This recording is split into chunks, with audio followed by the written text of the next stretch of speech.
So like I said in my full review of the first 2 episodes of Star Wars Ahsoka, I'm talking about each individual episode a little bit separately. So this video is all going to be about episode 1, Master and Apprentice. So like I mentioned in my main review, that title is, I think, twofold. It's referring both to the fallen Jedi character and his apprentice, I forget their names, but also to Ahsoka and Sabine, where it's established that they had at once a master-padawan relationship, and it's very much implied they fell apart due to mutual stubbornness on both of them.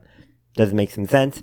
And it does seem like part of the story, this dipping into a little bit of episode 2, is setting up that they're going to be recovering that relationship, that Ahsoka will continue to train Sabine in the Jedi ways. Now, it is established that that being Sabine has very little natural talent or abilities with the Force, but that doesn't mean that stuff can't be developed, because as Kanan Jarrus said in Charles the Darksaber back in Star Wars Rebels, when, I think that was the episode, when Hera questioned him, does Sabine not having the Force, negatively impact her ability to wield the Darksaber? Something along those lines. Kanan effectively responds, no, everyone has the Force, just how open you are to it. So I have a feeling maybe, while she may never be able to wield the Force like a Jedi, maybe she'll be able to sense the Force like Chewie does in Rogue One. But that's touching a little bit on the future and a little bit on episode 2 as well, because that's where they confirmed that, Ohuyen confirmed that Sabine did not have much talent in the Force. But yeah, so that is one part of the episode, a very good part. But also, another thing that they very much set up is character motivations. Let's just get out of the way. With Sabine, her character motivations are about finding Ezra more than any other character. Ahsoka and Hera also want to find Ezra, but they also are looking at the bigger picture, preventing Thrawn's return, preventing another war. They're seeing the bigger picture, while it seems like Sabine is much more focused on just finding Ezra. And in fact, she's living in Ezra's old communications tower as well, so she's kind of stuck in the past a little bit, longing for Ezra, if you will. I don't necessarily, it's hard to tell. Is it, longing as, you would for a long-lost sibling, or longing as somebody you fell in love with? Like, it's hard to say.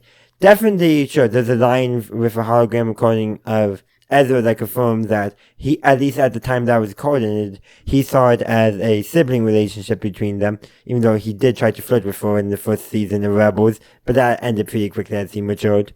But at the same time, it's been a while, and they do sometimes say, distance makes the heart grow fond, or something along those lines, so maybe, Sabine's feelings towards Ezra has changed over the years, or maybe, just simply, important person of life was like a brother to her, and she misses him. It could be as simple as that. But the thing is, it's definitely that relationship, wherever form it's going to take, is, in the sense, the major stumbling block for Sabine's character arc is what I'm sensing.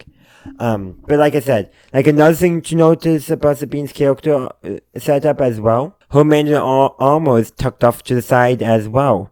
So kind of showing, where her, not necessarily her priorities lie, but her character is starting. Kind of stuck in the past, very much focused on Ezra more than anything else. Kind of going through a rebel phase for her right now, especially given the music choice she chose when she was basically running away from a ceremony that she was invited to be a speaker on.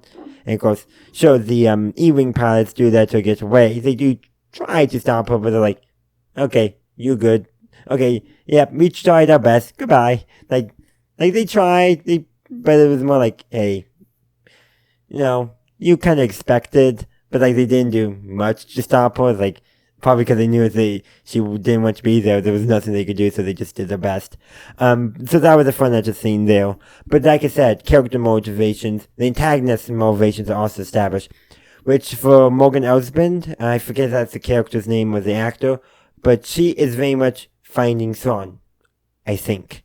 Again, I'm not quite sure based on some developments later on in episode 2, but that's what it's set up as. Then we have the Fallen Jedi character, I forget his name and his apprentice, I forget her name as well, but he's definitely after Pow. Finding Thrawn is a good bonus, I think, for him, but he's after Pow, and probably same thing with his apprentice. And there's a few other characters, but again, that goes into in episode 2. But all our character motivations are established. What is driving them on this search for this map that's going to lead them to Grand Admiral Thrawn? Though I do have to ask, why is this map going to lead to Thrawn? Probably my only complaint. Yes, we had a map to Luke Skywalker in the sequel trilogy, but that wasn't a map to Luke Skywalker. That was a map to the First Jedi Temple where everyone suspected Luke went to. So why did they suspect Thrawn go to this location? That is what I am wondering. I have a feeling it's going to be answered. Probably something to do with the Pogo and some ancient alien civilization in the Star Wars galaxy. That's my best guess. But that's kind of my overall thoughts. I think they did a very good job setting up character motivation, setting up where all that stuff is. I could talk about more plot related stuff, but that's not what I really wanted to focus on in this section. I wanted to focus more on these characters and the setup for the different storyline that they have going. But I would love to hear your thoughts in the comment section down below on episode 1 of Star Wars Ahsoka, and of course, may the Force be with you always. Thank you for watching this video. I do hope you enjoyed it. If you did, please be sure to give this video a like, as well as subscribe to my channel and ring that bell to stay up to date on my latest content. Also, be sure to check out the link tree in the description, as well as any other links I have down there.